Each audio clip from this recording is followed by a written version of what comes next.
Hi ಎಲ್ಲರಿಗೂ. ನಿರಾಳ ಸುಂದರಿಯ ಕಥೆಯ 3ನೇ ಭಾಗ ಇಲ್ಲಿ ಮುಂದುವರಿಯುತ್ತೆ. ಈಗಾಗ್ಲೇ 2 ಭಾಗಗಳನ್ನ ಅಪ್ಲೋಡ್ ಮಾಡಲಾಗಿದೆ. ಆ ಕಥೆಗಳನ್ನ ಓದಿದ ನಂತರ ಈ ಕಥೆಯನ್ನ ಓದಲು ಶುರು ಮಾಡಿ. ಹಾಗಾದ್ರೆ ಕಥೆಯನ್ನ ಶುರು ಮಾಡುವ. ನಿರು ಹಾಗೂ ವಿಶಾಲ ಇಬ್ಬರು ವಿಕಾರವಾದ ಶಬ್ದ ಮಾಡುತ್ತಾ, ನಮ್ಮ ಪ್ರೀತಿಯನ್ನ ನಿನ್ನ ಮುಂದೆ ಹೇಳಿದ್ರೆ ನೀನು ತಲೆ ಕೆಡಿಸಿಕೊಳ್ಳಿಲ್ಲ ಅಲ್ವಾ? ನೀನು ನಮ್ಗೆ ಸಹಾಯ ಮಾಡಿದ್ರೆ ನಾವು ಬದುಕುತ್ತಿದ್ವಿ, ನಿನ್ನಿಂದಾಗಿ ನಾವು ಸೂಸೈಡ್ ಮಾಡ್ಕೊಂಡಿದ್ದು ಎಂದವರೇ ಅವನ ಕತ್ತಿಗೆ ಕೈ ಹಾಕಿ ಇಸುಕ ತೊಡಗಿದರು. ಆ ನೋವಿಗೆ ಏನು ಮಾಡಬೇಕೆಂದು ತಿಳಿಯದೆ ರಾಜಿ ಒದ್ದಾಡ ತೊಡಗಿದ. ಹೀಗೆ 2 ನಿಮಿಷ ಇಬ್ಬರು ಅವನನ್ನ ಕೊಲ್ಲಲು ಪ್ರಯತ್ನ ಪಟ್ಟರು. ಆದ್ರೆ ರಾಜಿ ಮಾತ್ರ ಅವರಿಂದ ತಪ್ಪಿಸಿಕೊಳ್ಳಲು ಹರಸಾಹಸ ಪಟ್ಟರು. ಅವನ ಯಾವುದೇ ಪ್ರಯತ್ನ ಫಲ ಕೊಡಲಿಲ್ಲ. ಜೋರಾಗಿ ಕಿರಿಸುತ್ತಾ ಇಬ್ಬರು ಅವನನ್ನ ಕೊಂದು ಬಿಡುವುದಾಗಿ ನಿರ್ಧರಿಸಿ ಬಿಟ್ಟಿದ್ದರು. ಅಷ್ಟೊತ್ತಿಗೆ ನಿರಾಳ, ವಿಶಾಲ ಇರು, ಇವನು ಮೊದಲು ಆ ಪುಸ್ತಕವನ್ನ ಓದಿ ಮುಗಿಸಲಿ, ಆಮೇಲೆ ಅವನನ್ನ ಕೊಂದರಾಯ್ತು ಎಂದಳು. ಆಗ ವಿಶಾಲ, ಇಲ್ಲ, ನೀನು ಹೇಳಿದೆ ಅಂತ ಇಷ್ಟು ದಿವಸ ಇವನನ್ನ ಜೀವಂತವಾಗಿ ಬಿಟ್ಟಿದ್ದೆ, ಈಗ ಇವನನ್ನ ನಾನು ಯಾವುದೇ ಕಾರಣಕ್ಕೂ ಬಿಡಲ್ಲ ಎಂದು ಮತ್ತಷ್ಟು ಜೋರಾಗಿ ಕತ್ತು ಇಸುಕ ತೊಡಗಿದ. ಆಗಂತೂ ರಾಜ್ಯ ಉಸಿರು ಕಟ್ಟ ತೊಡಗಿತು. ಆತ ಮತ್ತಷ್ಟು ಜೋರಾಗಿ ಒದ್ದಾಡ ತೊಡಗಿದ. ಆತನ ಕಣ್ಣುಗಳು ಮೇಲೆ ಹೋಗತೊಡಗಿದವು. ಆತನ ಉಸಿರು ಎಳೆಯಷ್ಟು ಮಾತ್ರ ಒಳಗೆ ಹೋಗುವಂತಾಯ್ತು. ಅದನ್ನು ನೋಡಿದ ನಿರಾಳ, ಇರು ವಿಶಾಲ, ನನಗೆ ಕತೆ ಅಂದ್ರೆ ಎಷ್ಟು ಇಷ್ಟ ಅಂತ ಗೊತ್ತಲ್ಲ ನಿನ್ಗೆ, ಪ್ಲೀಸ್ ಕಣು, ಅವನು ಓದಿ ಮುಗಿಸ್ಲಿ, ಆಮೇಲೆ ಅವನನ್ನ ಏನು ಬೇಕಾದ್ರೂ ಮಾಡ್ಬೋದು ಎಂದಳು.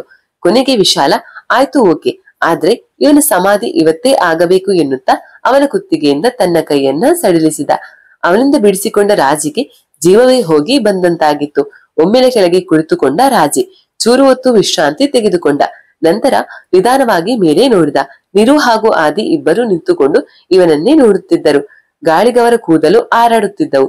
ಒಂದು ರೀತಿಯಾಗಿ ಭಯಂಕರವಾಗಿ ಕಾಣುತ್ತಿದ್ದವರು.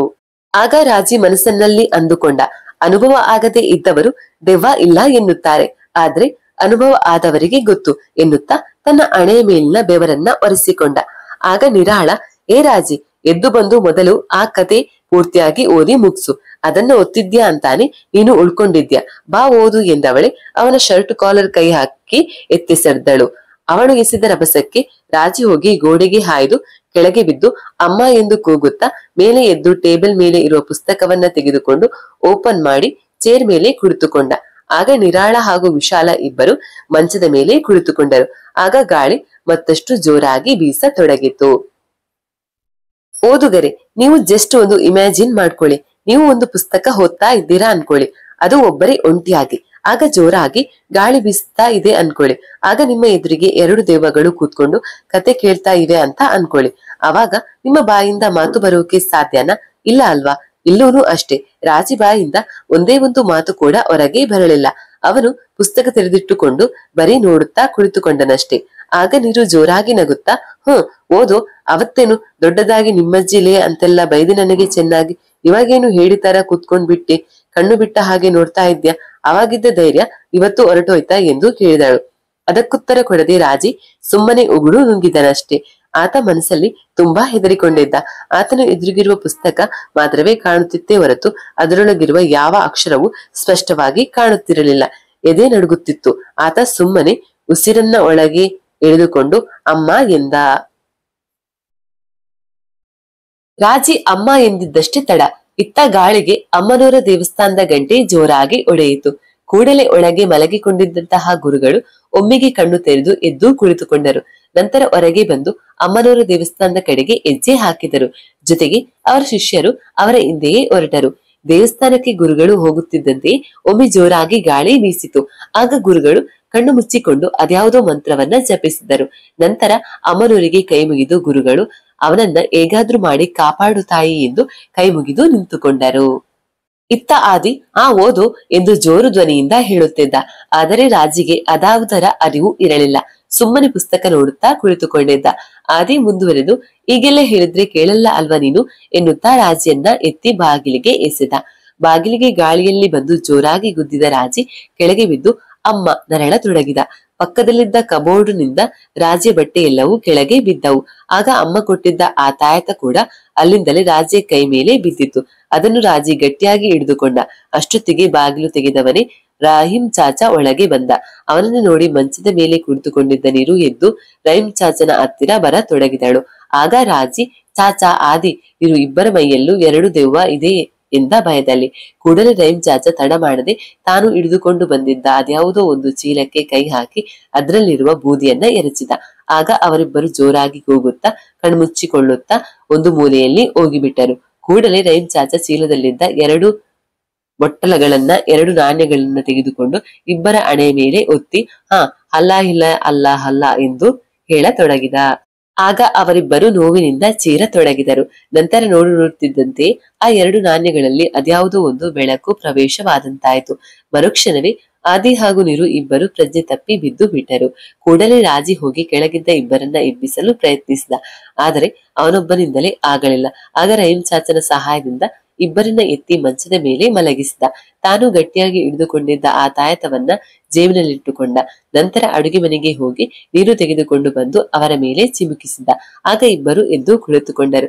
ಕೊಂಚ ಹೊತ್ತು ಅವರಿಗೇನಾಗಿದೆ ಎಂಬ ಬಗ್ಗೆ ತುಂಬಾ ಸಂದೇಹವಿತ್ತು. ಅಲ್ಲದೆ ಅವರ ಮೈಕೈ ತುಂಬಾ ಭಾರವಾಗಿ ನೋಯುತ್ತಿರುವುದರಿಂದ ಅವರು ಕೆಲ ಸಮಯ ಹಾಗೆಯೇ ಕುಳಿತುಕೊಂಡರು.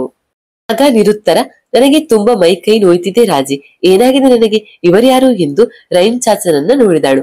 ಆಗ ರಾಜಿ, ಇವರು ರಹೀಂ ಚಾಚಾ ಅಂತ ಎಂದ. ಆಕೆ ಪ್ರಶ್ನಾರ್ಥವಾಗಿ ರಾಜಿಯನ್ನ ನೋಡಿದಳು. ಆಗ ರಾಜಿ ನಡೆದಿದ್ದೆಲ್ಲವನ್ನ ವಿವರವಾಗಿ ತಿಳಿಸಿದ. ಆಗಂತೂ ನಿರು ಹಾಗೂ ಆದಿ ಇಬ್ಬರು ತುಂಬಾ ಹೆದರಿದರು. ನಂತರ ರಹೀಂ ಚಾಚಾ ಇಬ್ಬರಿಗೂ ಸಮಾಧಾನ ಮಾಡಿದ. ಕೆಲವು ಹೊತ್ತು ಎಲ್ಲರೂ ಅಲ್ಲಿಯೇ ಸಮಯ ಕಳೆದರು. ನಂತರ ರಹೀಂ ಚಾಚಾ, ಸರಿ ಬೇಟಾ, ನಾನಿನ್ನೂ ಬರ್ತೀನಿ ಎನ್ನುತ್ತಾ ಎದ್ದು ನಿಂತ. ಆಗ ರಾಜಿ, ಚಾಚಾ ಇನ್ನು ಮುಂದೆ ಏನಾದ್ರು ಎಂದರು. ರಾಗ ಹೇಳಿದ. ಅದಕ್ಕೆ ರಹೀಂ ಚಾಚಾ ನಗುತ್ತಾ, ನಂಬಿಕೆ ಇಡು ಮಗನೇ, ನಿಮಗೇನು ಆಗಲ್ಲ, ಅಲ್ಲ ಎಲ್ರಿಗೂ ಒಳ್ಳೇದೇ ಮಾಡ್ತಾನೆ ಎಂದ. ಆಗ ರಾಜಿ, ಸರಿ ಚಾಚಾ, ಆಗಿದ್ರೆ ಈ ಕಾಯಿನ್ ಎನ್ನುತ್ತಾ ಚೀಲದ ಕಡೆಗೆ ನೋಡಿದ. ಆಗ ಚಾಚಾ, ಬೇಟಾ, ಇದ್ರ ಬಗ್ಗೆ ನಿನಗೆ ಚಿಂತೆ ಬೇಡ, ಈಗ ಹೋಗ್ತಾ ಇದ್ದ ಹಾಗೆ ಈ ಸೈತಾನ್ಗಳನ್ನ ಮುಚ್ಚಿ ಹಾಕೋದೇ ನನ್ನ ಕೆಲಸ ಎಂದ. ಆಗ ರಾಜಿ, ಅದು ನಿಜ ಚಾಚಾ, ಆದರೆ ಎಂದು ರಾಗ ಹೇಳಿದ. ಅದನ್ನು ಅರ್ಥ ಮಾಡಿಕೊಂಡ ರಹೀಂ ಚಾಚಾ ನಗುತ್ತಾ, ಸರಿ ಸರಿ, ನೀನು ಈಗ ನನ್ನ ಜೊತೆ ಬರಬೇಕು ಅಲ್ವಾ ಎಂದ. ಆಗ ರಾಜಿ, ಹೌದು ಚಾಚಾ ಎಂದು ಕತ್ತಲ್ಲಾಡಿಸಿದ. ಆದರೆ ನಿರು ಹಾಗೂ ಆದಿ ಇದಕ್ಕೆ ಸುತಾರಾಮ್ ಒಪ್ಪಲಿಲ್ಲ. ಆದರೆ ರಾಜಿ ಮಾತ್ರ ಅಲ್ಲಿಗೋದ್ಮೇಲೆ ಅವರು ಅದೇನ್ ಮಾಡ್ತಾರೋ ಅಂತ ನಾನು ನೋಡ್ಲೇಬೇಕು ಎಂದು ಪಟ್ಟು ಹಿಡಿದು ಕೊನೆಗೆ ರಹೀಂ ಚಾಚಾ ಜೊತೆಗೆ ನಡೆದ. ರಹೀಂ ಚಾಚಾ ಹೆದರುವ ಅವಶ್ಯಕತೆ ಇಲ್ಲ ಎಂದು ಹೇಳಿ ಅವರ ಹಣೆಗೆ ಅದ್ಯಾವುದೋ ಬೂದಿ ಹಚ್ಚಿದ. ಆದಿ ಹಾಗೂ ನೀರು ಇಬ್ಬರು ಮೈ ಕೈ ನೋವು ಸುಸ್ತಾಗಿದೆ ಎಂದು ಮತ್ತೆ ಮಲಗಿ ಬಿಟ್ಟರು. ಇತ್ತ ರಾಜಿ ರಹೀಂ ಚಾಚಾ ಜೊತೆಗೆ ಹೋದ.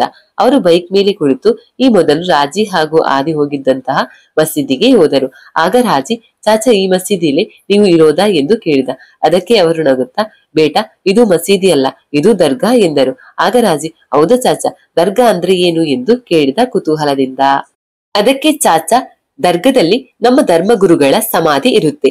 ಇದು ಪುಣ್ಯ ಸ್ಥಳ ನಮ್ಗೆ. ಇಲ್ಲಿ ಸೈತಾನ್ಗಳು ಯಾರಾದ್ರೂ ಮೈಯಲ್ಲಿ ಆದ್ರೆ ಅದವರ ಪ್ರವೇಶ ಆಗೋದೇ ಇಲ್ಲ. ಆದ್ರೆ ನಾವು ಇಲ್ಲಿಗೆ ತಂದು ಸೈತಾನ್ನ ಓಡಿಸ್ತೀವಿ ಎಂದು ಅಲ್ಲಿಂದ ಬೈಕ್ ಇಳಿದು ಒಳಗೆ ನಡೆದ. ರಾಜಿಯು ಅವನನ್ನೇ ಹಿಂಬಾಲಿಸಿದ. ಒಳಗೆ ಹೋಗುತ್ತಲೇ ರಾಜಿ ಅಚ್ಚರಿಯಿಂದ ಸುತ್ತಲೂ ಒಮ್ಮೆ ಎಲ್ಲವನ್ನ ಗಮನಿಸಿದ. ಉರ್ದುವಿನಲ್ಲಿ ಬರೆದ ಅಕ್ಷರಗಳ ಮೇಲೂ ಕಣ್ಣಾಡಿಸಿದ. ಪೂರ್ತಿಯಾಗಿ ಹಸಿರು ಬಣ್ಣದ ಗೋಡೆಯಿಂದ ತುಂಬಿ ಹೋಗಿದ್ದ ಒಂದು ಕೋಣೆಯಂತೂ ರಾಜಿಗೆ ಭಯದ ಅನುಭವ ನೀಡಿತು. ಅದನ್ನು ಗಮನಿಸಿದ ಚಾಚಾ, ಡರ್ ಮತ್ ಬೇಟಾ, ಇದು ದೇವಸ್ಥಾನ ಎಂದು ಅವನ ಹಣೆಗೆ ಬೂದಿ ಹಚ್ಚಿದ. ನಂತರ ಅಲ್ಲೇ ಇದ್ದ ಧರ್ಮಗಳ ಗುರುಗಳ ಮಂಟಪಕ್ಕೆ ನಮಸ್ಕರಿಸಿದ ರಹೀಂ ಚಾಚಾ ರಾಜಿಗೆ ತನ್ನ ಪಕ್ಕದಲ್ಲೇ ಕುಳಿತುಕೊಳ್ಳಲು ಹೇಳಿದ. ಮುಂದುವರೆದು, ಬೇಟಾ, ಈಗ ಈ ನಾಣ್ಯದಲ್ಲಿರುವ ಆ ಸೈತಾನ್ಗಳನ್ನ ಈ ಬಾಟಲಿಗೆ ಹಾಕಿ ನಾನು ದೂರ ತಗೊಂಡು ಹೋಗಿ ಸಮಾಧಿ ಮಾಡ್ತೇನೆ. ನೀನು ಇದನ್ನೇ ನೋಡ್ಬೇಕು ಅಂತ ತಾನೇ ಆಸೆ ಪಟ್ಟಿದ್ದು ಎಂದು ಕೇಳಿದ. ಆಗ ರಾಜಿ, ಹೌದು ಚಾಚಾ, ಆದರೆ ನಾನು ನಿರಾಳಾಗಿ ಹೇಳ್ಬೇಕಿತ್ತು, ಅದನ್ನ ನಾನು ಇಂಟೆನ್ಷನ್ ನಲ್ಲಿ ಮಾಡಿಲ್ಲ ಅಂತ ಎಂದ. ಆಗ ರಹೀಂ ಚಾಚಾ ನಗುತ್ತಾ, ಬೇಟಾ, ಈಗ ಎಲ್ಲಾ ಮುಗಿದು ಹೋಗಿದೆ, ಈಗ ಅದರ ಅವಶ್ಯಕತೆ ಇಲ್ಲ ಎಂದ. ಆದರೂ ಬಿಡದೆ ರಾಜಿ ಹೇಳಲೇಬೇಕು ಎಂದು ಪಟ್ಟು ಹಿಡಿದ. ಕೊನೆಗೆ ರಾಜಿಗೆ ಸೋತ ರಹೀಂ ಚಾಚಾ ಆಯ್ತು ಎಂದು ಒಪ್ಪಿಕೊಂಡ. ರಾಜಿಯನ್ನು ಕರೆದುಕೊಂಡು ರಹೀಂ ಚಾಚಾ ಒಂದು ಕೋಣೆಗೆ ನಡೆದ. ಅಲ್ಲೂ ಕೂಡ ಅದೇ ರೀತಿಯಾಗಿ ಮಂತ್ರಗಳನ್ನ ಬರೆಯಲಾಗಿತ್ತು. ಅಲ್ಲಿಗೆ ಹೋಗಿ ನಿಂತ ಮೇಲೆ ರಹೀಂ ಚಾಚಾ, ಬೇಟಾ, ನೀನು ಎದುರಕ್ಕೋ ಹೋಗ್ಬೇಡ, ಇಲ್ಲಿ ನಿನಗೆ ಯಾವುದೇ ಸೈತಾನ್ ಏನೂ ಮಾಡಲ್ಲ, ನೀನು ಧೈರ್ಯವಾಗಿರು ಎಂದ. ರಾಜಿ ಆಯ್ತು ಚಾಚಾ ಎಂದ. ಆಗ ರಹೀಂ ಚಾಚಾ ವೃತ್ತಾಕಾರವಾಗಿ ಅಲ್ಲಿರುವ ಬೂದಿಯನ್ನ ಹಾಕಿದ. ನಂತರ ತನ್ನ ಚೀಲದೊಳಗೆ ಕೈ ಹಾಕಿ ನಾಣ್ಯಗಳನ್ನು ತೆಗೆದು ವೃತ್ತದೊಳಗೆ ಇಟ್ಟು ಹೊರಗೆ ಬಂದು ಮತ್ತೆ ಅಲ್ಲಾ ಇಲ್ಲಲ್ಲ ಅಲ್ಲ ಅಂತ ಮಂತ್ರವನ್ನ ಹೇಳತೊಡಗಿದ. ನಂತರ ಪಾತ್ರೆಯಲ್ಲಿದ್ದ ಬೂದಿಯನ್ನ ತೆಗೆದವನೇ ಆ ನಾಣ್ಯಗಳ ಮೇಲೆ ಎಸೆದ. ಕೂಡಲೇ ನಾಣ್ಯಗಳ ಒಳಗಿಂದ 2 ಬೆಳ್ಳನೆ ಬೆಳಕು ಹೊರಗೆ ಬಂದು ನಿಂತುಕೊಂಡಿತು. ಒಂದೇ ಒಂದು ಕ್ಷಣದಲ್ಲಿ ರಾಜ್ಯತ್ತ ತಿರುಗಿದ ಬೆಳಕು ಜೋರಾಗಿ ಹಾ ಎಂದು ಕರ್ಕಶವಾಗಿ ಚೀರತೊಡಗಿದವು. ಮಾತ್ರವಲ್ಲದೆ ರಾಜ್ಯತ್ತ ನುಗ್ಗಲು ಪ್ರಯತ್ನ ಪಟ್ಟವು. ಆದರೆ ಅವುಗಳಿಗೆ ಗೆರೆ ದಾಟಿ ಹೊರಗೆ ಬರಲಾಗಲಿಲ್ಲ. ಇದೆಲ್ಲವನ್ನ ಮೊದಲ ಬಾರಿಗೆ ಅನುಭವ ಮಾಡುತ್ತಿದ್ದ ರಾಜೆ ಎದೆ ತುಂಬಾ ವೇಗವಾಗಿ ಒಡೆದುಕೊಳ್ಳುತ್ತಿತ್ತು. ಮಾತ್ರವೇ ಅಲ್ಲದೆ ಅವನ ಬೆವರಿನ ಹನಿ ಹನೆಯಿಂದ ಜಾರಿ ಆಗಲೇ ನೆಲವನ್ನ ತಾಕಿತ್ತು. ರಾಜೆತ್ತ ನುಗ್ಗುತ್ತಿದ್ದ ಬೆಳಕಿಗೆ ರಹೀಂ ಚಾಚಾ, ಏ ಸೈತಾನ್, ಇದು ದೇವರ ಜಾಗ, ಇಲ್ಲಿ ನಿಮ್ಮಗಳ ಖೇಲ್ ನಡೆಯೋದಿಲ್ಲ ಎಂದವನೇ ಬೂದಿಯನ್ನ ಅವುಗಳ ಮೇಲೆ ಎಸೆದನು. ಆಗ ಆ ಬೆಳಕುಗಳಿಂದ ಅಯ್ಯೋ ಉರಿ ಉರಿ ಎಂದು ನರಳಾಟ ಕೇಳತೊಡಗಿತು. ನಂತರ ರಹೀಂ ಚಾಚಾ ರಾಜೆಯನ್ನ ಕರೆದು, ಏನ್ ಕಾಣಿಸ್ತಾ ಇದೆ ಬೇಟಾ ಎಂದು ಕೇಳಿದ. ಆಗ ರಾಜೆ, ಚಾಚಾ 2 ಬೆಳ್ಳನೆ ಬೆಳಕು ಎಂದ. ಅದಕ್ಕೆ ರಹೀಂ ಚಾಚಾ, ಓ ಹೌದಾ, ಆಗಿದ್ರೆ ನನ್ನನ್ನ ಮುಟ್ಟು, ಆಮೇಲೆ ಏನು ಕಾಣಿಸುತ್ತೆ ಹೇಳು ಎಂದ. ಆಗ ರಾಜೆ ರಹೀಂ ಚಾಚನ ಬೆನ್ನ ಮೇಲೆ ಕೈ ಇಟ್ಟು ಆ ಬೆಳಕಿನತ್ತ ನೋಡಿದ. ಆಗ ವೃತ್ತದೊಳಗೆ ಅವನಿಗೆ ಈ ಬಾರಿ ಬೆಳಕು ಕಾಣಲಿಲ್ಲ. ಬದಲಾಗಿ ನಿರಾಳ ಹಾಗೂ ವಿಶಾಲನ ವಿಕಾರವಾದ ಆಕಾರ ಕಾಣುತ್ತಿತ್ತು. ಅದನ್ನು ನೋಡಿದವನೇ ರಾಜೆ ಒಂದು ಬಾರಿ ಉಗುಳು ನುಂಗಿದ. ಇದನ್ನು ಗಮನಿಸಿದ ರಹೀಂ ಚಾಚಾ, ಡರ್ ಮತ್ ಬೇಟಾ, ಇಲ್ಲಿ ಅವುಗಳ ಕೈಯಿಂದ ಏನೂ ಮಾಡೋಕಾಗಲ್ಲ ಎಂದ. ಮುಂದುವರೆದು, ಹಾ ಹೇಳು, ನೀನು ಆಕೆಗೆ ಏನೋ ಹೇಳ್ಬೇಕು ಅಂದಿದ್ಯಲ್ಲ ಅದನ್ನ ಎಂದ.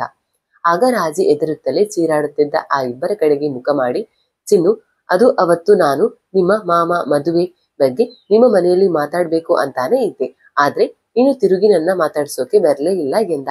ಆಗ ನಿರಾಳ, ಏ ನೀನೇ ಕಣು ನಮ್ಮ ಸಾವಿಗೆ ಕಾರಣ. ಅವತ್ತು ನೀನು ಸರಿಯಾಗಿ ರೆಸ್ಪಾಂಡ್ ಮಾಡಿದ್ರೆ ನಾವು ಬದುಕ್ತಾ ಇರ್ತೀವಿ. ಈಗ ಬಂದು ಕನ್ಫೆಸ್ ಮಾಡ್ತಾ ಇದ್ಯಾ. ಅವತ್ತು ನೀನು ಕರೆಕ್ಟ್ ಆಗಿ ಹೆಲ್ಪ್ ಮಾಡ್ತೀನಿ ಅಂತ ಹೇಳಿದ್ರೆ ನಾನು ನಿನಗೆ ಸಹಾಯ ಕೇಳ್ತಿದ್ದೆ. ಆದ್ರೆ ನೀನು ಬರೀ ಹೂ ಅಂತ ಹೇಳಿ ಹೋಗ್ಬಿಟ್ಟೆ ಎಂದಳು. ಆಗ ರಾಜೆ, ಹೌದು ಚಿನ್ನು, ಆ ಹುಡುಗ ಯಾರು ಏನು ಅಂತ ನಂಗೇನು ಗೊತ್ತು. ಯಾರ್ಯಾರೋ ಬಂದು ಮದುವೆ ಆಗೋಕೆ ಹೆಲ್ಪ್ ಮಾಡು ಅಂದ್ರೆ ಮಾಡ್ಬೇಕಿತ್ತ ಎಂದ. ಆಗ ಚೀರುತ್ತಲೇ ವಿಶಾಲ, ಹೇ, ನನ್ನ ಬಗ್ಗೆ ಅನುಮಾನ ಏನೋ ನಿನ್ಗೆ? ಇಲ್ಲಿಯವರೆಗೂ ಒಂದೇ ಒಂದು ಕೆಟ್ಟ ಚಟ ಮಾಡಿಲ್ಲ ಕಣೋ ನಾನು. ಅನ್ಯಾಯವಾಗಿ ನಾವಿಬ್ಬರು ಸಾಯೋ ಹಾಗೆ ಮಾಡ್ಬಿಟ್ಟೆಲ್ಲೋ ಎನ್ನುತ್ತಾ ಮತ್ತೆ ರಾಜೆ ಹತ್ತಿರ ನುಗ್ಗೋಕೆ ಪ್ರಯತ್ನ ಪಟ್ಟ. ಆಗ ರಹೀಂ ಚಾಚಾ ಮತ್ತೆ ಬೂದಿಯನ್ನ ಅವನ ಮೇಲೆ ಎಸೆದ. ಆಗ ನರಳುತ್ತಲೇ ಅಮ್ಮ ಎಂದು ಕೂಗತೊಡಗಿದ. ಆಗ ರಾಜೆ, ಇದು ನಾನು ಬೇಕು ಅಂತ ಮಾಡಿಲ್ಲ ವಿಶಾಲ, ನನಗೆ ಒಂದು ಕೇರ್, ನನ್ನ ಫ್ರೆಂಡ್ ಜೀವನ ಚೆನ್ನಾಗಿರ್ಲಿ ಅಂತ ಅಷ್ಟೇ ಎಂದ. ಆಗ ಚಿನ್ನು, ನನ್ನ ಜೀವನ ಚೆನ್ನಾಗಿರ್ಲಿ ಅಂತ ನಿನ್ನ ಆಸೆನಾ ಎಂದಳು. ಮುಂದುವರೆದು, ಲೋ, ನಿನ್ನನ್ನ ಪ್ರೈಮರಿ ಟೈಮಿಂದ ನೋಡ್ತಿದ್ದೀನಿ, ನೀನ್ಯಾರು ಅಂತ ನನಗೆ ಗೊತ್ತಿಲ್ವಾ? ನಿನ್ನನ್ನ ನಾನು ಅವತ್ತೇ ಮುಗಿಸ್ತಿದ್ದೆ.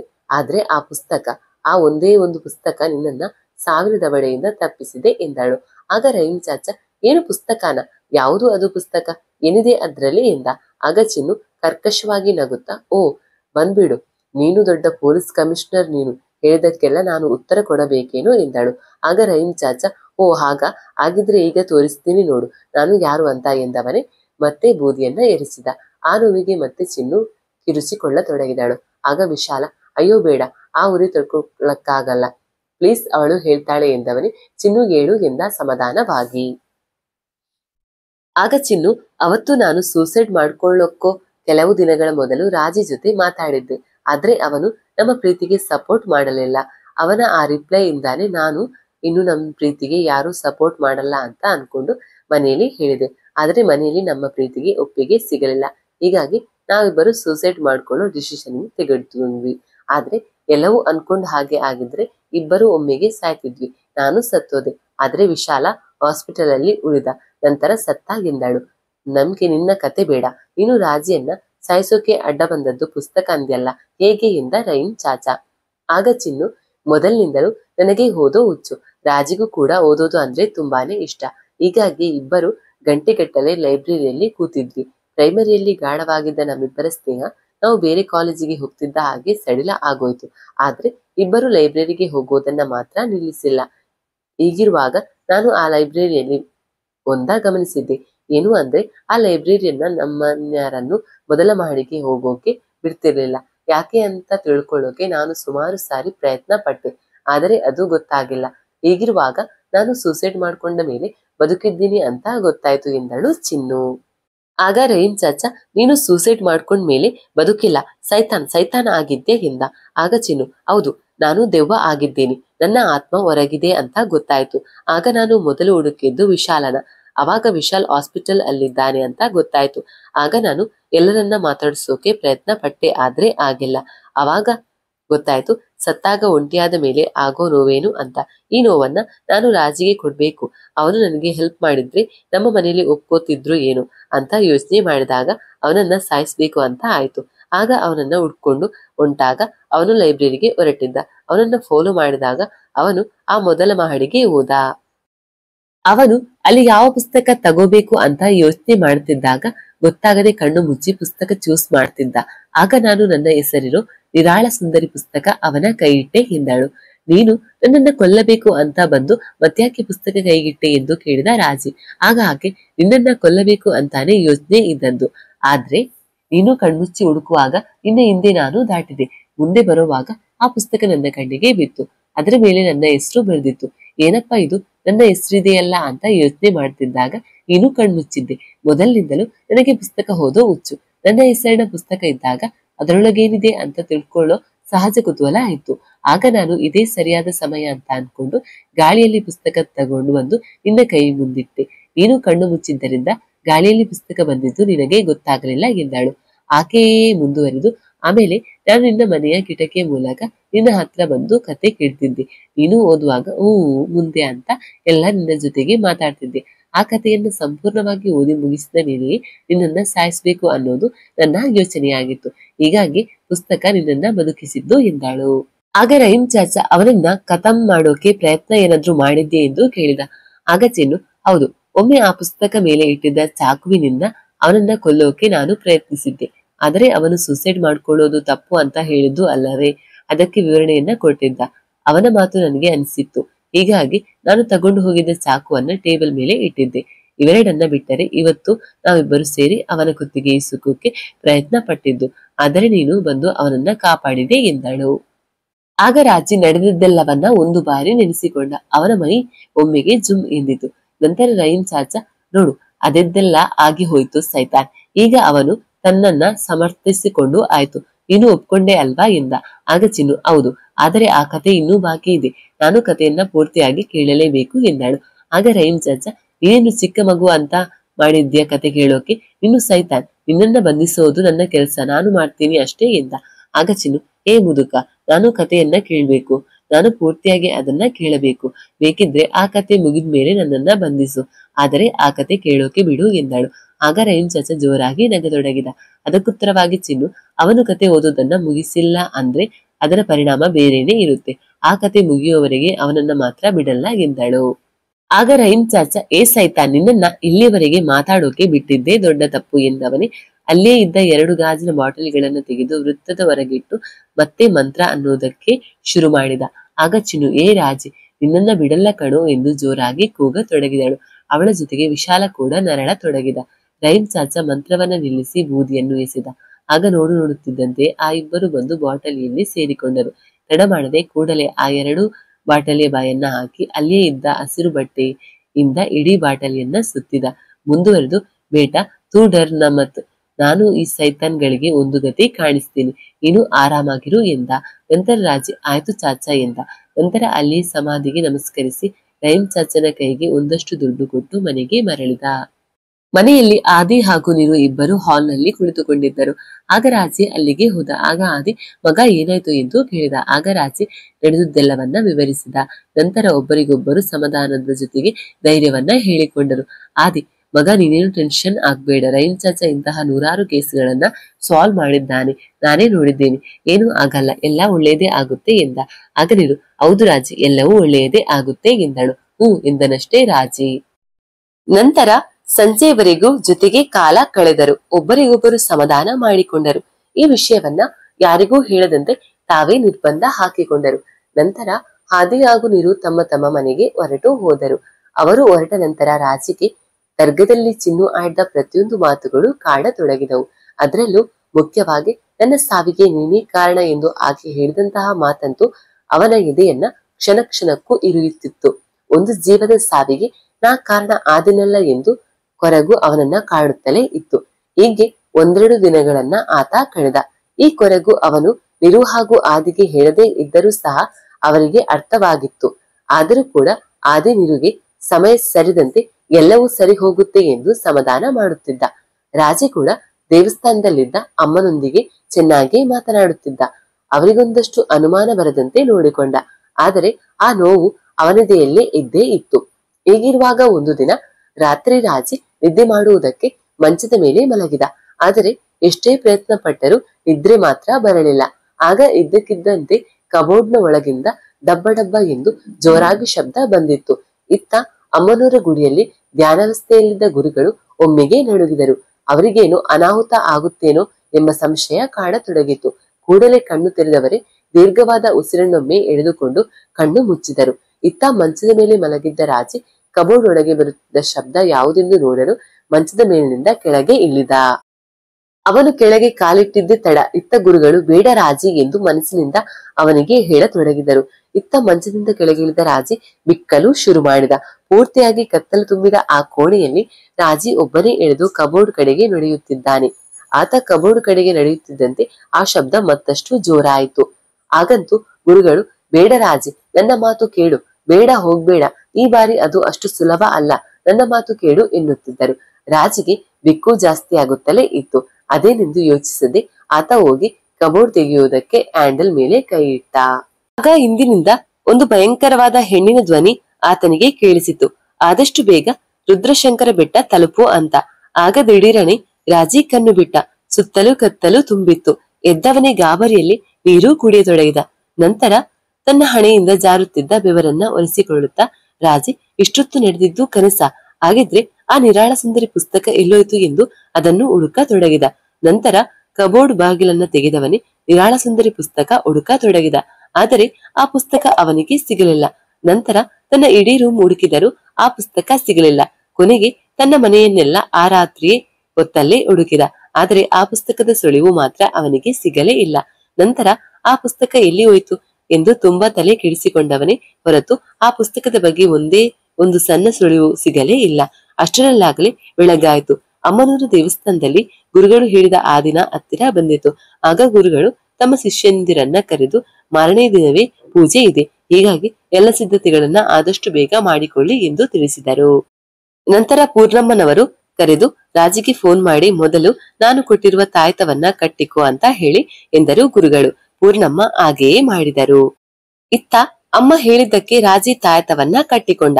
ಆದ್ರೆ ಅವನಿಗೆ ರಾತ್ರಿಯೆಲ್ಲ ಆ ಪುಸ್ತಕ ಹುಡುಕುವ ಯೋಚನೆಯಲ್ಲಿ ತಲೆ ಕೆಡಿಸಿಕೊಂಡದ್ದು ಮತ್ತೆ ನೆನಪಿಗೆ ಬಂತು. ಹೀಗಾಗಿ ಮತ್ತೆ ಆ ಪುಸ್ತಕ ಹುಡುಕುವ ಕೆಲಸದಲ್ಲಿ ತೊಡಗಿಕೊಂಡ. ಹಾಲ್ನಲ್ಲಿ ಇನ್ನೊಮ್ಮೆ ಕಣ್ಣಾಡಿಸಿದರಾಯಿತು ಎಂದು ಹಾಲ್ನಲ್ಲಿ ಮತ್ತೆ ಹುಡುಕತೊಡಗಿದ. ಆದರೆ ಈ ಬಾರಿ ಅದು ಟೇಬಲ್ ಮೇಲೆಯೇ ಇತ್ತು. ಅದನ್ನು ನೋಡಿದ ರಾಜಿ ಅದನ್ನು ಕೈಗೆತ್ತಿಕೊಂಡು ಮತ್ತೆ ರಾಜಿ ಜೋರಾಗಿ ಓದುವುದಕ್ಕೆ ಶುರು ಮಾಡಿದ. ಮರ್ಜಲನಿಗೆ ನಿರಾಳ ದೇವಿ ರುದ್ರಶಂಕರನ ಹತ್ತಿರವಿರುವುದು ತಿಳಿಯುತ್ತದೆ. ಆಗ ಆತ ತನ್ನ ಗವಿಯ ಕಡೆಗೆ ನಡೆಯುತ್ತಾನೆ. ಅಲ್ಲಿಂದ ಕಥೆಯು ಮುಂದುವರಿಯುವುದು. ಗವಿಯ ಒಳಗೆ ಹೋದ ಮರ್ಜಲ ತನ್ನ ಶಿಷ್ಯಂದಿರಿಗೆ ಇಂದು ರಾತ್ರಿಯ ಹೊತ್ತಿಗೆ ಒಂದು ಘೋರ ಹಾಗೂ ಭಯಂಕರವಾದ ಪೂಜೆ ನಡೆಯುತ್ತದೆ, ಅದಕ್ಕಾಗಿ ಸಿದ್ಧ ಮಾಡಿಕೊಳ್ಳಿ ಎಂದು ಹೇಳಿದನು. ಅವರು ಆ ಪೂಜೆಯ ತಯಾರಿ ಮಾಡಿಸಿಕೊಂಡರು. ಇತ್ತ ನಿರಾಳದೇವಿ ಕೇವಲ ರುದ್ರಶಂಕರನ ದೇಹದ ಸೌಂದರ್ಯಕ್ಕೆ ಮಾತ್ರವಲ್ಲ, ಬದಲಾಗಿ ಆತ ಮಾಡುತ್ತಿರುವ ಒಳ್ಳೆಯ ಕಾರ್ಯಕ್ಕೆ ಮನಸೊತ್ತಿದ್ದಳು. ಆತ ತನ್ನದೇ ಮಠದ ಇಂದಿರುವ ಭೂಮಿಯಲ್ಲಿ ತನ್ನ ಶಿಷ್ಯಂದಿರ ಜೊತೆಗೆ ಸೇರಿ ಕೃಷಿಯ ಕಾರ್ಯದಲ್ಲಿ ತೊಡಗಿಸಿಕೊಳ್ಳುತ್ತಿದ್ದ. ಆತ ಈಗಿನ ಕೆಲವು ಜನರ ರೀತಿ ಹೆಸರಿಗೆ ಮಾತ್ರ ಕಾಯಕ ಯೋಗಿಯಲ್ಲ, ಬದಲಾಗಿ ನಿಜವಾಗಿಯೂ ಕಾಯಕ ಯೋಗಿಯಂತೆಯೇ ಕೆಲಸ ಮಾಡುತ್ತಿದ್ದ. ಮಾತ್ರವೇ ಅಲ್ಲದೆ ತನ್ನ ಆಶ್ರಮಕ್ಕೆ ಹಸಿದು ಬಂದವರಿಗೆ ಊಟ ಹಾಕುತ್ತಿದ್ದ. ಬಡ ಜನರಿಗೆ ತನ್ನ ಆಶ್ರಮದಲ್ಲಿ ಆಶ್ರಯ ನೀಡುತ್ತಿದ್ದ. ಅನಾಥ ಮಕ್ಕಳೇನಾದ್ರೂ ಕಂಡು ಬಂದರೆ ಅವರನ್ನ ಕರೆದುಕೊಂಡು ಬಂದು ದೀಕ್ಷೆ ಕೊಟ್ಟು ಅವರಿಗೆ ವಿದ್ಯಾಭ್ಯಾಸ ಕಲಿಸಿ ನೋಡಿಕೊಳ್ಳುತ್ತಿದ್ದ. ಒಟ್ಟಿನಲ್ಲಿ ಅವನೊಬ್ಬ ತುಂಬು ಹೃದಯದ, ಒಂದು ಒಳ್ಳೆಯ ಹೃದಯದ ವ್ಯಕ್ತಿಯಾಗಿದ್ದ ಎಂದು ರಾಜಿ ಓದಿದನು. ನಂತರ ಪಕ್ಕದಲ್ಲಿದ್ದ ನೀರಿನ ಬಾಟಲಿಯನ್ನೇ ಎತ್ತಿ ನೀರು ಕುಡಿಯುತ್ತಾ, ಅಲ್ಲ, ಈ ನಿರಾಳ ದೇವಿಯನ್ನ ನಿಜವಾಗಿಯೂ ಮೆಚ್ಚಲೇಬೇಕು ಗುರುವೆ. ಈಗಿನ ಕಾಲದ ಹುಡುಗಿಯರು I love you my father, ಅವರು ಯಾವ ಹುಡುಗನ್ನ ಹೇಳ್ತಾರೋ ಅವನನ್ನೇ ಮದುವೆ ಆಗ್ತೀನಿ, ಅವರು ನೋಡಿರ್ತಾರೆ ಅಂದ್ರೆ ಅವನಿಗೂ ಒಂದು ಒಳ್ಳೆ ಹೃದಯ ಇದ್ದೇ ಇರುತ್ತೆ. ಪ್ರೀತಿಗೆ ಆರ್ಟ್ ಇಂಪಾರ್ಟೆಂಟ್ ಬೇರೇನೂ ಅಲ್ಲ ಅಂತ ಎಲ್ಲರ ಮುಂದೇನು ಡೈಲಾಗ್ ಹೊಡೆದು ಆಮೇಲೆ ಯಾವ್ದಾದ್ರು ಒಳ್ಳೆ ಜಾಬ್ ಇರೋ ಹುಡುಗ ಸಿಕ್ಕಿದ್ರೆ, ಹೆಂಗಿದ್ರು ಇವನಿಗೂ ಒಳ್ಳೆ ಜಾಬ್ ಇದೆ ಅಲ್ವಾ, ಹೇಗಿದ್ರು ಮನೆಯಲ್ಲಿ ಜಾಬ್ ನೋಡಿ ಒಪ್ಪಿಯೇ ಒಪ್ತಾರೆ ಅಂತ ಕಮಿಟ್ ಆಗ್ತಾರೆ. ಅಂತರದಲ್ಲಿ ಈ ನಿರಾಳ ದೇವಿ ನೋಡೋಕೆ ಬರೀ ಒಳ್ಳೆ ಕಟ್ಟು ಮಸ್ತಾದ ದೇಹ, ಅವನ ರೂಪ ಲಾವಣ್ಯಕ್ಕೆ ಮರುಳಾಗದೆ ಅವನ ಒಳ್ಳೆಯ ಕೆಲಸ ಮಾಡೋದನ್ನ ನೋಡಿ, ಅವನ ಒಳ್ಳೆಯ ಆರ್ಟ್ ನೋಡಿ ಆತ ಸನ್ಯಾಸಿ ಆದ್ರೂನು ನೀನು ಅವನಿಗೆ ಕಮಿಟ್ ಆದೆ ನೋಡು ನಿರಾಳ, you are the real good hearted women. I love you ಎನ್ನುತ್ತಾ ಮತ್ತೆ ಪುಸ್ತಕ ತೆಗೆದು ಕತೆ ಓದುವುದನ್ನ ಮುಂದುವರಿಸಿದ. ನಿರಾಳಾದೇವಿಗೆ ತನ್ನ ಎದೆಯಲ್ಲಿದ್ದ ಪ್ರೀತಿಯನ್ನ ಹದೆಯಾಗಿ ಹೇಳ್ಬೇಕೆಂಬ ದುಗುಡವೊಂದು ಕಡೆಗೆ ಉಳಿದುಕೊಂಡಿತು. ಹೀಗಾಗಿ ಆಕೆ ತನ್ನ ಪ್ರೀತಿಯನ್ನ ವ್ಯಕ್ತಪಡಿಸುವ ರೀತಿಯ ಬಗ್ಗೆ ಚಿಂತಿತಳಾದಳು. ಇತ್ತ ಮರ್ಜಲ ಇಡೀ ರಾತ್ರಿ ಕುಳಿತು ಘನಘೋರವಾದ ಪೂಜೆಯೊಂದನ್ನ ಮಾಡಿದನು. ನಂತರ ಕೋಣವೊಂದನ್ನ ಬಲಿ ಕೊಟ್ಟು ಅದರ ರಕ್ತವನ್ನ ತಂದು ಕಾಳಿ ಮಾತೆಗೆ ಅಭಿಷೇಕವನ್ನ ಮಾಡಿದನು. ಕೆಲವು ಹೊತ್ತಿನ ಬಳಿಕ ಕಾಳಿಮಾತೆ ಮರ್ಜಲ ಮಹೇಶ್ವರನ ಮುಂದೆ ಪ್ರತ್ಯಕ್ಷಳಾದಳು. ಆಗ ಮರ್ಜಲ ಮಹೇಶ್ವರ, ತಾಯಿ, ನಾನು ಅಮರನಾಗಬೇಕೆಂದು ಈಗಾಗ್ಲೇ ನಿಮಗೆ ತಿಳಿಸಿದ್ದೇನೆ. ನಾನು ಅಮರನಾಗಿ ಉಳಿದು ಜಗತ್ತನ್ನ ಭೂಮಿಯನ್ನ ನಾಶ ಮಾಡುವುದೇನು ನನ್ನ ಗುರಿಯಲ್ಲ. ಬದಲಾಗಿ ಈ ಕಾಳಿಮಾತೆಯ ಆರಾಧಕನಾದ ನಾನು ಯಾವತ್ತಿಗೂ ನಿಮ್ಮ ಸೇವೆ ಮಾಡಿಕೊಂಡು ನಿಮ್ಮ ಪೂಜೆಯಲ್ಲಿ ತೊಡಗಿಕೊಂಡಿರಬೇಕು ಎಂಬುದಷ್ಟೇ ನನ್ನ ಆಸೆ ಎಂದು ಈಗಾಗ್ಲೇ ನಾನು ನಿಮಗೆ ತಿಳಿಸಿದ್ದೇನೆ. ಅದರಂತೆ ನೀವು ಇಂತಹ ನಕ್ಷತ್ರದಲ್ಲಿ ಇಂತಹ ರಾಶಿಯಲ್ಲಿ ಹುಟ್ಟಿದಂತಹ ಒಂದು ಹೆಣ್ಣನ್ನ ಹುಣ್ಣಿಮೆಯ ದಿನ ಬಲಿ ಕೊಟ್ಟರೆ ನಾನು ಅಮರನಾಗುತ್ತೇನೆ ಎಂದು ಹೇಳಿದ್ದೀರಿ. ನಾನು ನೀವು ಹೇಳಿದಂತೆ ಅದನ್ನ ಮಾಡಿದೆ. ಆ ಹೆಣ್ಣು ಯಾರೆಂದು ಹುಡುಕಿಕೊಂಡು ಹೋದಾಗ ಅದು ಈ ಸಂಸ್ಥಾನದ ರಾಜಕುಮಾರಿ ನಿರಾಳಾದೇವಿ ಆಗಿತ್ತು. ಈಗ ಆಕೆ ನನ್ನ ಪರಮ ಶತ್ರು ರುದ್ರಶಂಕರನ ಜೊತೆಗಿದ್ದಾಳೆ. ರುದ್ರಶಂಕರನನ್ನ ಮುಗಿಸುವುದು ಅಷ್ಟು ಸುಲಭದ ಮಾತಲ್ಲ. ಅದು ನನ್ನಿಂದ ಸಾಧ್ಯವೂ ಇಲ್ಲ ಎಂಬುದು ನಿಮಗೂ ಚೆನ್ನಾಗಿ ಗೊತ್ತಿರುವ ವಿಚಾರ. ಆದರೆ ನನಗೆ ಆ ನಿರಾಳಾದೇವಿ ಬೇಕೇ ಬೇಕು. ಆದರೆ ಅವಳು ರುದ್ರಶಂಕರನ ಜೊತೆಗಿರುವವರೆಗೂ ಅಸಾಧ್ಯ. ಹೀಗಾಗಿ ಮೊದಲು ಆ ರುದ್ರಶಂಕರನನ್ನ ಮುಗಿಸಬೇಕು, ನಂತರ ಆ ನಿರಾಳಾದೇವಿಯನ್ನ ನಿಮಗೆ ಬಲಿ ಕೊಡಬೇಕು ಎಂದು ಹೇಳಿದನು. ಆಗ ಕಾಳಿ, ಮಗ ಮಹೇಶ್ವರ, ರುದ್ರಶಂಕರನನ್ನ ಮುಟ್ಟುವುದು ಅಸಾಧ್ಯ. ಆತ ಸಾಕ್ಷಾತ್ ಶಿವನನ್ನೇ ಉಳಿಸಿಕೊಂಡು ಶಿವನ ಪ್ರಸಾದವೇ ಆಗಿ ಪಡೆದುಕೊಂಡ ದೈವ. ಆ ದೇವರ ಮಗ. ಆತನಿಗೆ ಸಾವು ತಾನಾಗಿ ಬರಬೇಕು ಎಂದಳು. ಆಗ ಮರ್ಜಲ, ಹೌದು ತಾಯಿ, ಹಾಗಿದ್ದರೆ ಈ ನಿನ್ನ ಮಗನನ್ನ ನೀನು ಬಿಟ್ಟುಕೊಡುತ್ತೀಯಾ? ನಾನೇನು ಅಲ್ಲವೇ ನಿನಗೆ ಎಂದ. ಅದಕ್ಕೆ ಕಾಳಿಮಾತೆ, ಮಗ, ನಿನಗೊಂದು ಅವಕಾಶ ಇಲ್ಲುಂಟು. ಅದೇನೆಂದರೆ ರುದ್ರಶಂಕರ ತನ್ನ ಸಮಸ್ತವನ್ನು, ತನ್ನ ಸರ್ವಸ್ವವನ್ನ ಶಿವನಲ್ಲಿಗೆ ಯಾವಾಗ್ಲೂ ಅರ್ಪಿಸಿರುತ್ತಾನೆ. ಆದರೆ ಯಾವಾಗ ರುದ್ರಶಂಕರನ ಮನಸ್ಸಿನಲ್ಲಿ ಶಿವನಿರುವುದಿಲ್ಲವೋ ಆಗ ಮಾತ್ರ ನೀನು ಅವನನ್ನ ಬಂದಿ ಮಾಡಬಹುದು. ಆದರೆ ನೀನು ಅವನ ದೇಹವನ್ನ ಯಾವುದೇ ಕಾರಣಕ್ಕೂ ನಷ್ಟ ಮಾಡಲು ಸಾಧ್ಯವಿಲ್ಲ. ಆದರೆ ಆತನ ಆತ್ಮವನ್ನ ನೀನು ಬಂಧಿಸಿ ಇಡಬಹುದು. ನಂತರ ನೀನು ನಿರಾಳಾದೇವಿಯನ್ನ ಬಲಿ ನೀಡಬಹುದು. ಅಮರನಾಗಿ ನನ್ನ ಸೇವೆ ಮಾಡಬಹುದು ಎಂದವಳೆ ಮಾಯವಾದಳು. ಈಗ ಮರ್ಜಲ ಸರಿಯಾದ ಸಮಯಕ್ಕೆ ಹೊಂಚು ಹಾಕಿ ಕುಳಿತು ಕಾಯತೊಡಗಿದ. ತಾನು ದಿನವೂ ಪೂರ್ತಿಯಾಗಿ ಕುಳಿತಲ್ಲಿಂದಲೇ ತನ್ನ ಮಂತ್ರಶಕ್ತಿಯನ್ನ ನಿರಾಳಾದೇವಿ ಹಾಗೂ ರುದ್ರಶಂಕರನನ್ನ ಗಮನಿಸತೊಡಗಿದ. ರುದ್ರಶಂಕರ ಯಾವಾಗ ಮೈಮರೆಯುವನು ಎಂದು ಅಪಾಪಿಸತೊಡಗಿದ. ಆ ಸಮಯವು ಬಂದೇ ಬಿಟ್ಟಿತು. ನಿರಾಳಾದೇವಿ ಹೇಗಾದ್ರೂ ಮಾಡಿ ರುದ್ರಶಂಕರನನ್ನ ತನ್ನ ಮೋಹದ ಬಲೆಯಲ್ಲಿ ಬೀಳಿಸಿಕೊಳ್ಳಬೇಕೆಂಬ ಹಠದಿಂದ ದಿನದಿನವೂ ಕಾಯುತ್ತಿದ್ದಳು. ಒಂದು ದಿನ ನಿರಾಳಾದೇವಿ ಮಠದ ಹಿಂದೆ ಹರಿಯುವ ನದಿಯಲ್ಲೊಂದು ಬೆಳಗಿನ ಜಾವ, ಅಂದರೆ ಸುಮಾರು 4-5 ಗಂಟೆ ಆಗಿರಬಹುದು, ಅವಾಗ ನೀರಿನಲ್ಲಿ ಸ್ನಾನ ಮುಗಿಸಿಕೊಂಡು ಹೊರಗೆ ಬರುತ್ತಿದ್ದಾಗ ರುದ್ರಶಂಕರ ಯಾವತ್ತಿಗೂ ಆ ಕಡೆಗೆ ಹೋಗದೆ ತನ್ನ ಮಠದಲ್ಲಿ ಸ್ನಾನ ಮಾಡುತ್ತಿದ್ದವನು ಅವತ್ತು ಆ ಕಡೆಗೆ ಹೋದ. ಆಗ ಆಗಷ್ಟು ನದಿ ಹಿಂದಿದ್ದ ನಿರಾಳಾದೇವಿ ಪೂರ್ತಿಯಾಗಿ ನೆನೆದುಕೊಂಡಿದ್ದಳು.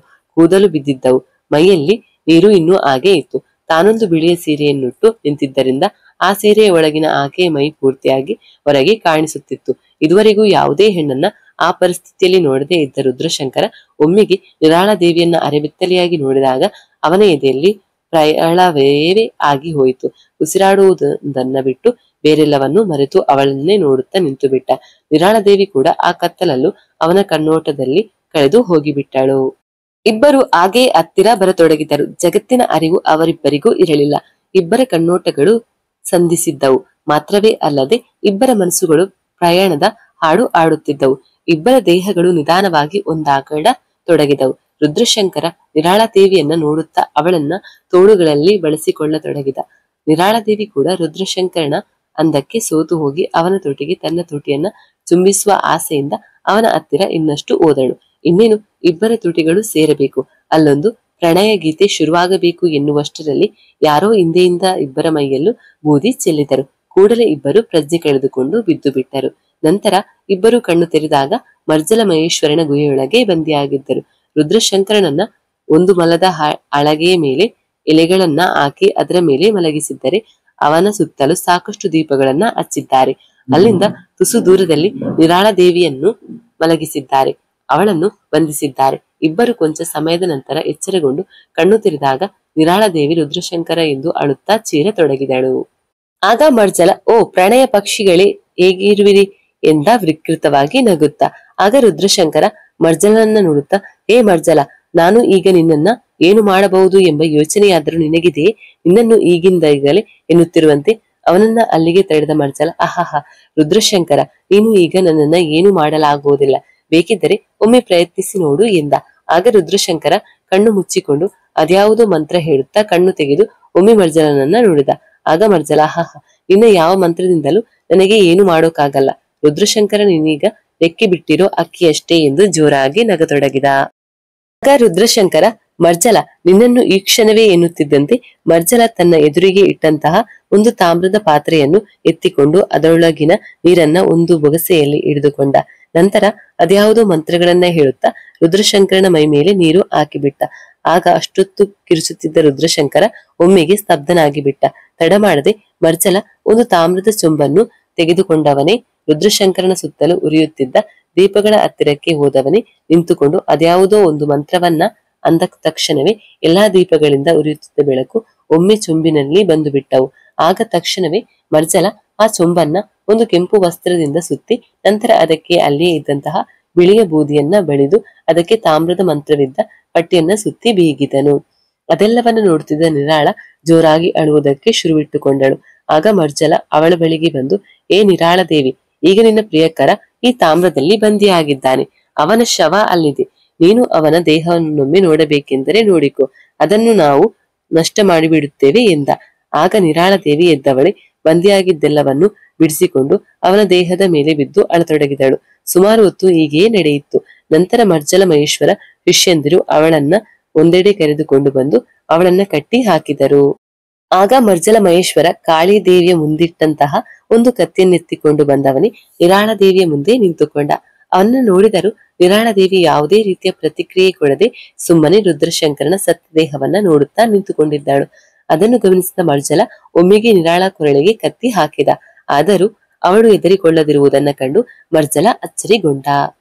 ಅವಳು ರುದ್ರಶಂಕರನನ್ನ ಎಷ್ಟೊಂದು ಪ್ರೀತಿಸುತ್ತಿದ್ದಾಳೆ ಎಂಬುದು ಅವನಿಗೆ ಆಗಲೇ ಅರ್ಥವಾಗಿ ಹೋಯಿತು. ಆದರೂ ಆತ ನಿರಾಳ ದೇವಿ, ಇನ್ನು ನಿಜವಾಗಿಯೂ ರುದ್ರಶಂಕರನನ್ನ ತುಂಬಾ ಪ್ರೀತಿಸುತ್ತಿದ್ದೀಯಾ ಎಂದು ಕೇಳಿದ. ಆಗ ಅಳುತ್ತಲೇ, ಹೌದು, ಕಾಳಿ ಆನೆಗೂ ಎಂದಳಾಕೆ. ಕಾಳಿ ಹೆಸರು ತೆಗೆದುಕೊಂಡಿದ್ದಕ್ಕೋ ಏನು ಮರ್ಜಲ ಮನಸ್ಸು ಒಂದು ಕ್ಷಣ ಕಂಪಿಸಿತು. ಆತ ಮುಂದುವರೆದು, ಆಯ್ತು, ನಿನ್ನ ರುದ್ರಶಂಕರನನ್ನ ನಾನು ಬದುಕಿಸಿ ಕೊಡುತ್ತೇನೆ. ಆದರೆ ನಿನ್ನ ರಕ್ತವನ್ನ ಕಾಳಿಯ ಮಾತೆಗೆ ಅರ್ಪಿಸಿದ ಮೇಲೆ, ಅಂದರೆ ನಿನ್ನ ತಲೆಯನ್ನು ಕಳೆದ ಮೇಲೆ ಬರುವ ರಕ್ತವನ್ನ ಕಾಳಿ ಮಾತೆಯ ಚರಣಕ್ಕರ್ಪಿಸಿದ ಮೇಲೆ ನಾನು ಅಮರನಾಗುವೆನು. ನಂತರ ರುದ್ರಶಂಕರನನ್ನ ಬಿಟ್ಟು ಬಿಡುತ್ತೇನೆ, ಆಗಬಹುದೇ ಎಂದು ಕೇಳಿದನು. ಆಗ ನಿರಾಳ ದೇವಿ, ಆದರೆ ನಾನು ಅವನು ಸಂಧಿಸುವುದಿಲ್ಲ, ಬೇರೆ ಯಾವುದೇ ದಾರಿ ಏನಾದ್ರೂ ಇದೆಯಾ ಎಂದು ಕೇಳಿದಳು ಅಳುತ್ತಳೆ. ಅದಕ್ಕೂ ಒಂದು ದಾರಿ ಇದೆ. ನೀನು ಹುಟ್ಟಿದ ನಕ್ಷತ್ರ ಹಾಗೂ ರಾಶಿಯ ಜೊತೆಗೆ ಸಮಯವೂ ಸೇರಿದಂತೆ ಸಕಲವು ನೀನು ಹುಟ್ಟಿದ ಗಳಿಗೆಯೇ ಹುಟ್ಟಿದ ಒಬ್ಬ ವ್ಯಕ್ತಿಯನ್ನ ಹುಡುಕಿ ತಂದು ನನಗೆ ಕೊಟ್ಟರೆ ನಿನ್ನ ರುದ್ರಶಂಕರನನ್ನ ನಾನು ಬಿಟ್ಟು ಬಿಡುತ್ತೇನೆ ಎಂದ.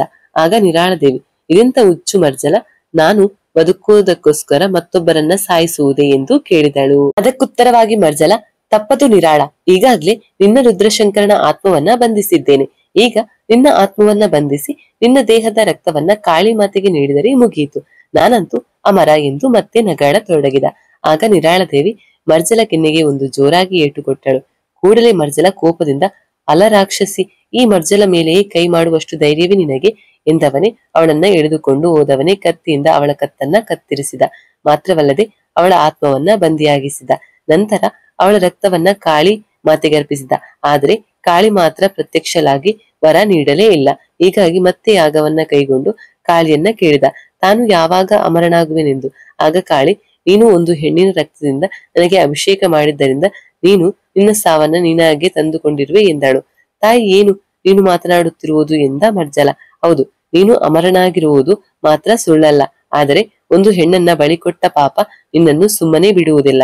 ನಿನ್ನ ಸಾವು ಅವಳ ಸಾವಿನಿಂದಲೇ ಶುರುವಾಯಿತು ಎಂದವಳೆ ಅಲ್ಲಿಂದ ಮಾಯವಾದಳು ಕಾಳಿ. ಆಗ ಮರ್ಜಲ, ಅಂದರೆ ನಾನು ಅಮರನಾಗುವುದು ಒಂದು ಹೆಣ್ಣಿನಿಂದಲೇ, ನಾನು ಸಾಯುವುದು ಒಂದು ಹೆಣ್ಣಿನಿಂದಲೇ ಎಂದಾಯ್ತು ಎಂದವನೇ ಮತ್ತೆ ಚಿಂತೆಯಲ್ಲಿ ಕುಳಿತ. ಮುಂದುವರೆದು, ಅಂದರೆ ನನ್ನನ್ನು ಅಮರನಾಗಿಸಲು ಯಾವ ರಾಶಿ ನಕ್ಷತ್ರ ಸಮಯದ ಅವಶ್ಯಕತೆವಿದೆಯೋ ನನ್ನನ್ನು ಸಾಯಿಸುವುದಕ್ಕೂ ಅದೇ ರಾಶಿ ನಕ್ಷತ್ರ ಹುಟ್ಟಿದ ಸಮಯದ ವ್ಯಕ್ತಿಯೇ ಆಗಿರಬೇಕು.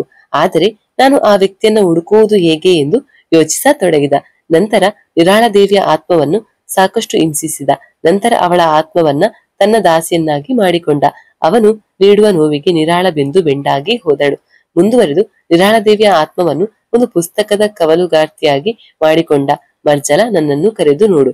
ಈಗ ನಾನು ಏನೇನು ಹೇಳುವೆನೋ ಅದೆಲ್ಲವನ್ನು ಒಂದು ಪುಸ್ತಕದಲ್ಲಿ ಬರೆದು ಈ ಸಂಸ್ಥಾನದ ಗ್ರಂಥಾಲಯದಲ್ಲಿ ಅಡಗಿಸಿಟ್ಟು ಬಾ ಎಂದು ಹೇಳಿದ. ಅದೇ ಪ್ರಕಾರವಾಗಿ ನಾನು ಈ ಪುಸ್ತಕವನ್ನ ಬರೆದೆ.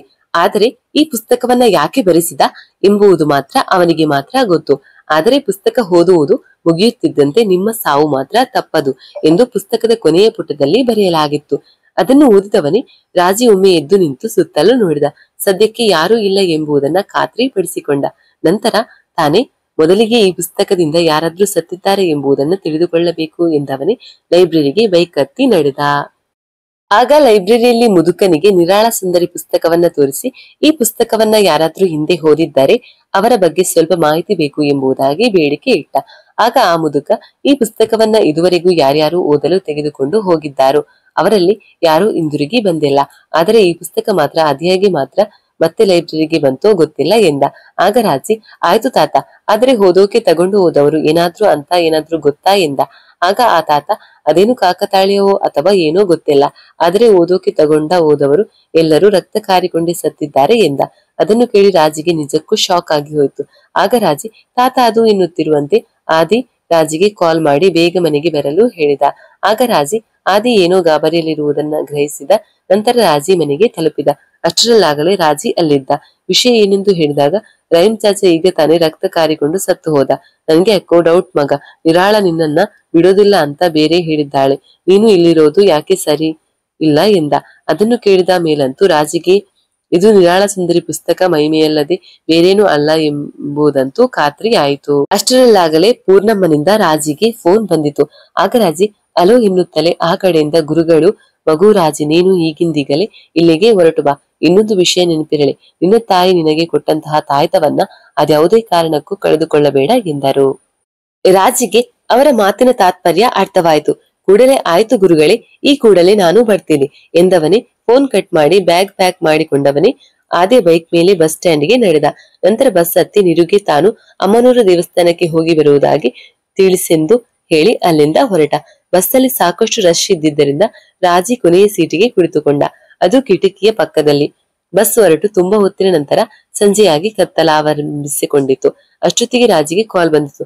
ಆಗ ರಾಜಿ, ಓ, ಮತ್ತೆ ಗುರುಗಳೇ ಮಾಡಿರಬೇಕು ಎಂದವನೇ ತನ್ನ ಜೇಬಿನಿಂದ ಮೊಬೈಲ್ ತೆಗೆದು ನೋಡಿದ. ಅದು ಪೂರ್ಣಮ್ಮನ ನಂಬರೇ ಆಗಿತ್ತು. ಆಗ ರಾಜಿ ಕಾಲ್ ರಿಸೀವ್ ಮಾಡಿ ಇನ್ನೇನು ಕಿವಿಗೆ ಇಟ್ಟುಕೊಳ್ಳಬೇಕೆನ್ನುವರಾಗಲೇ ಬಸ್ ರೋಡ್ ಹಂಪು ಒಂದಕ್ಕೆ ಜಿಗಿದು ಬಿಟ್ಟಿತು. ಆಗ ಫೋನ್ ಕೈ ಜಾರಿ ಬಸ್ಸಿಂದ ಕೆಳಗೆ ಬಿದ್ದು ಬಿಟ್ಟಿತು. ಕೂಡಲೇ ರಾಜಿ ಜೋರಾಗಿ ಬಸ್ ನಿಲ್ಲಿಸಿ ಎಂದು ಕೂಗಿಕೊಂಡ. ಆದರೆ ತುಂಬಾ ವೇಗವಾಗಿದ್ದ ಬಸ್ ಅದಾಗ್ಲೇ ತುಂಬಾ ದೂರ ಹೋಗಿತ್ತು. ಆದರೂ ಸಹಿತ ರಾಜಿ ತನ್ನ ಫೋನ್ಗೆ ಕೆಳಗೆ ಬಿದ್ದಿದ್ದೆ ಎಂದು ಹೇಳಿದಾಗ ರಾಜಿ ಕಂಡಕ್ಟರ್ ಜೊತೆಗೆ ಒಂದಿಬ್ಬರು ಪ್ಯಾಸೆಂಜರ್ ಸೇರಿ ಹೋಗಿ ತುಂಬಾ ಹೊತ್ತು ಹುಡುಕಾಡಿದರು. ಆದರೆ ಯಾವುದೇ ಉಪಯೋಗ ಮಾತ್ರ ಆಗಲೇ ಇಲ್ಲ. ಕೊನೆಗೆ ಅಲ್ಲೇ ಇದ್ದ ಪ್ಯಾಸೆಂಜರ್ ಒಬ್ಬರ ಕೈಲಿದ್ದ ಫೋನ್ ಟಾರ್ಚ್ ಆನ್ ಮಾಡಿದಾಗ ರಾಜಿಗೆ ರೋಡ್ ಪಕ್ಕದಲ್ಲಿ ರುದ್ರಶಂಕರ ಬೆಟ್ಟ ಎಂಬ ಬೋರ್ಡ್ ಕಾಣಿಸಿತು. ಕೂಡಲೇ ಅದನ್ನು ದಿಟ್ಟಿಸಿ ನೋಡಿ ಅದು ರುದ್ರಶಂಕರ ಬೆಟ್ಟವೇ ಎಂಬುದನ್ನ ಖಚಿತಪಡಿಸಿಕೊಂಡ. ನಂತರ ರಾಜಿ ತಾನು ಇದೇ ರುದ್ರಶಂಕರ ಬೆಟ್ಟಕ್ಕೆ ಹೋಗಬೇಕೆಂದು ತಿಳಿಸಿ ಬಸ್ ಹತ್ತಿ ತನ್ನ ಬ್ಯಾಗ್ ತೆಗೆದುಕೊಂಡು ಬಂದು ಆ ರುದ್ರಶಂಕರ ಬೆಟ್ಟದ ಬೋರ್ಡ್ ಮುಂದೆ ನಿಂತುಕೊಂಡ. ಸುತ್ತಲೂ ಒಮ್ಮೆ ಕಣ್ಣಾಡಿಸಿದ, ಆದರೆ ಅಲ್ಲಿ ಯಾವುದೇ ಜನರ ಕುರುಹು ಮಾತ್ರ ಸಿಗಲಿಲ್ಲ. ನಂತರ ತನಗೆ ತಾನೇ ಇಲ್ಲಿಂದ ಅದ್ಯಾವುದೋ ಒಂದು ದಾರಿ ಹೋಗಿರೋ ಹಾಗಿದೆ, ಮೋಸ್ಟ್ಲಿ ಏನಾದ್ರೂ ದಾರಿ ರುದ್ರಶಂಕರ ಆಶ್ರಮಕ್ಕೆ ಏನಾದ್ರೂ ಹೋಗುತ್ತೆ ಹೇಗೆ ಎಂದು ಯೋಚಿಸಿ, ಏನಾದ್ರೂ ಆಗಲಿ ಹೋಗಿ ಅದೇನೋ ನೋಡೇ ಬಿಡೋಣ ಎಂದವನೇ ಆ ದಾರಿಯಲ್ಲಿ ನಡೆಯತೊಡಗಿದ. ಆತ ಆ ಬೋರ್ಡ್ ದಾಟಿ ಒಳಗೆ ನಡೆಯುತ್ತಿದ್ದಂತೆ ರುದ್ರಶಂಕರ ಬೆಟ್ಟ ಎಂದು ಹಾಕಿದ್ದ ಬೋರ್ಡ್ ಮೇಲೆ ಮರ್ಜಲ್ನ ಗುಹೆಗೆ ದಾರಿ ಎಂಬ ಅಕ್ಷರಗಳು ಮೂಡಿದವು. ಅಂದರೆ ರಾಜಿ ಅಲ್ಲಿ ಇಳಿದು ಒಳಗೆ ಬರಲೆಂದು ಆ ಬೋರ್ಡ್ ಬದಲಾಗಿತ್ತು. ನಂತರ ಯಥಾ ಪ್ರಕಾರ ಆಯಿತು. ರಾಜಿ ಒಳಗೆ ನಡೆಯುತ್ತಲೇ ಯಾರೋ ಅವನನ್ನ ಹಿಂಬಾಲಿಸಿದಂತೆ ರಾಜಿಗೆ ಭಾಸವಾಗತೊಡಗಿತು. ಕೂಡಲೇ ರಾಜಿ ಹಿಂದಿರುಗಿ ನೋಡಿದ, ಆದರೆ ಅಲ್ಲಿ ಯಾರೂ ಕಾಣಿಸಲಿಲ್ಲ.